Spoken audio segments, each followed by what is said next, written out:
Hello friends, welcome back to my channel. ఈరోజు మీ అందరి కోసం ఒక ఈజీ స్నాక్ రెసిపీని చూపించబోతున్నాను. అదే టమాటో చిప్స్ అనమాట. ఇది చిన్నపిల్లలు బాగా ఇష్టపడతారనమాట ఈ చిప్స్. దీనికి కావాల్సింది మనకి గోధుమ పిండి, టమాటా, ఉప్పు, కారం, అంతే అనమాట. ఈజీ సింపుల్ రెసిపీ అనమాట. మనకి ఇందులో మెయిన్గా కావాల్సింది టమాటా అనమాట. ఈ టమాటాలని ముక్కలుగా కట్ చేసుకొని వాటిని మిక్సీ జార్లో తీసుకొని మిక్సీ పట్టాలన్నమాట. ఇలా టమాటా ప్యూరీ చేసుకొని ఆ ప్యూరీని మనం స్టెయిన్ చేసుకోవాలి. ఎందుకంటే మనకి టమాటాలో మనకి గింజలు అవి పొట్టు ఉండిద్ది కదా, అవేమి మనకి పిండి కలిపేటప్పుడు అడ్డు రాకుండా మొత్తాన్ని ఇలా స్టెయిన్ చేసేయాలన్నమాట. కొంచెం వాటర్ వేసి అది మొత్తం ప్యూరీ మొత్తం కిందకి వచ్చేలాగా చేసి పక్కన పెట్టుకోవాలి. ఈ ప్యూరీలో మనకి ఎంత సరిపడినంత కారం వేసుకోవాలన్నమాట. ఈ ప్యూరీలోనే మనం ఎంత కారం తింటామో చూసుకొని వేసుకోవాలి. చిన్నపిల్లలకి అయితే కారం కొంచెం తక్కువ వేసుకోవచ్చు, లేదు మామూలుగా స్పైసీ ఎక్కువ తింటామన్న వాళ్ళకి ఇది ఎక్కువ వేసుకోవచ్చు. ఉప్పు మనం ఎంత తింటామో అంత చూసుకొని వేసుకోవాలి. అండ్ ఇవి స్పైసెస్ అన్నీ మనం ఈ టమాటా ప్యూరీలో వేసేసుకొని మొత్తం మెల్ట్ అయ్యేలా మొత్తం కలిపేసి మనం ఇందులో గోధుమ పిండిని వేసుకోవాలన్నమాట. ఈ గోధుమ పిండిని మనం టమాటా ప్యూరీలో ఎంత పడుతుందో చూసుకొని అంతే పిండి వేసుకోవాలన్నమాట. ఎక్కువ పిండి తీసుకుంటే మనకి పిండిలానే ఉండిద్ది. అందుకనే మనం ఇంకా వాటర్ ఏం యూజ్ చేయకూడదు. ఇందులో మనకి ఆ టమాటా ప్యూరీతోనే మొత్తం పిండిని కలపాలి. అందుకని చెప్పేసి మనం ఈ టమాటా ప్యూరీకి మనకి ఎంత పిండి సరిపోతుందో చూసుకొని మొత్తం చపాతీ పిండిలాగా కలుపుకోవాలన్నమాట.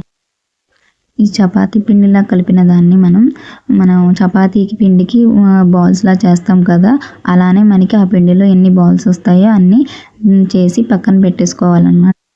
ఇలా ఒకదాన్ని తీసుకొని పొడి పిండితో మనం చపాతీలా చేసుకోవాలి.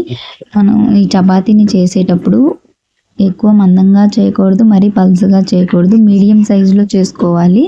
ఇలా మనం చూసుకొని అన్ని చపాతీలని చేసుకోవాలన్నమాట మీడియం సైజులో. ఇలా మీడియం సైజులో చేస్తే మనకి మనం చేసే చిప్స్ అనేవి మనకి పొంగుతాయి, మంచిగా క్రిస్పీగా అవుతాయి అన్నమాట.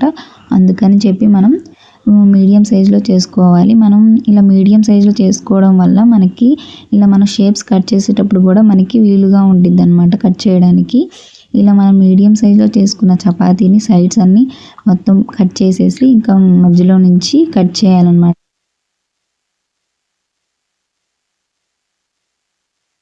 ఇలా మనం చపాతీలా చేసుకున్న దాంట్లో మనం కట్స్ వేయాలి. ఎన్ని కట్స్ వస్తాయో చూసుకొని సేమ్ సైజ్ వచ్చేలా అన్ని కట్స్ని తీసుకోవాలి. ఇంకా సైడ్స్ని మనం పక్కన పెట్టేయాలన్నమాట. ఎందుకంటే అవి ఉంటే షేప్ సరిగ్గా రాదని చెప్పేసి పక్కన వాటిని కట్ చేసి ఇంకా మనం మధ్యలో కట్ చేసాం కదా, వాటిని మనం చిప్స్ షేప్లో కట్ చేసుకోవాలన్నమాట.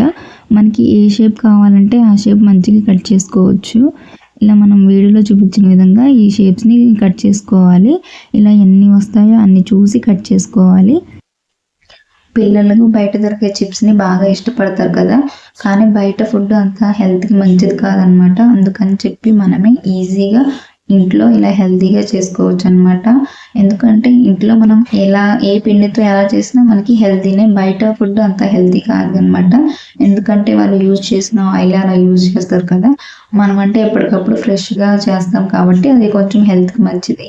కానీ బయట దొరికేవి అలా ఉండదు కాబట్టి మనం ఇంట్లోనే ఇలా ఈజీ స్నాక్ రెసిపీస్ పిల్లలకి చేసి పెట్టవచ్చు అనమాట.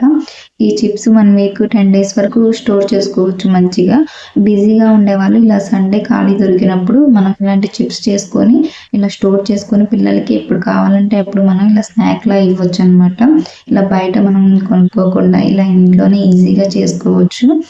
అందుకని మీకు నేను మిగిలిపోయిన అన్నంతో కూడా కుర్కురే చేశాను, ఆ వీడియో కూడా ఉంది, కావాలంటే ఆ వీడియో కూడా చూడండి. అది కూడా ఈజీ సింపుల్ ప్రాసెస్ అనమాట.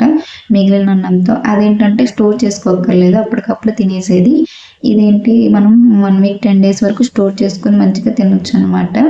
ఇంకా మనం ఆయిల్ హీట్ అయ్యాక మనం చేసుకున్నాం కదా చిప్స్ షేప్లో చేసుకున్నాం కదా, వాటిని ఆయిల్లో మనకి ఎన్ని చిప్స్ పడతాయో చూసి అన్ని వేసుకోవాలి. వీటిని మనం మీడియం ఫ్లేమ్లో పెట్టి మొత్తం ఫ్రై చేయాలన్నమాట. అప్పుడే మనకి క్రిస్పీగా వస్తాయి. లేకపోతే మనకి మెత్తగా ఉంటాయి. అందుకని చెప్పి మనం మీడియం ఫ్లేమ్లో నిదానంగా ఫ్రై చేసుకోవాలి.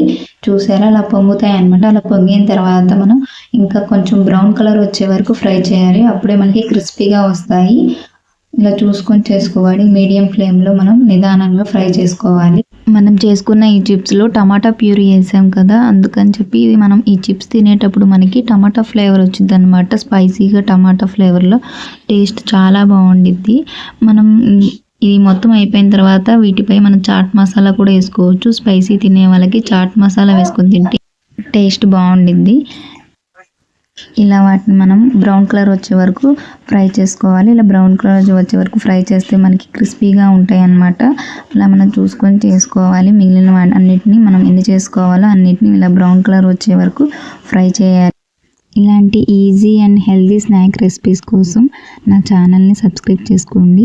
ఈ వీడియో కనుక మీకు నచ్చినట్టయితే ప్లీజ్ లైక్ చేయండి, షేర్ చేయండి. ఇంకా ఈ స్నాక్ రెసిపీని కూడా ట్రై చేయండి. చాలా బాగుంటుంది taste. Bye guys. Please subscribe my channel.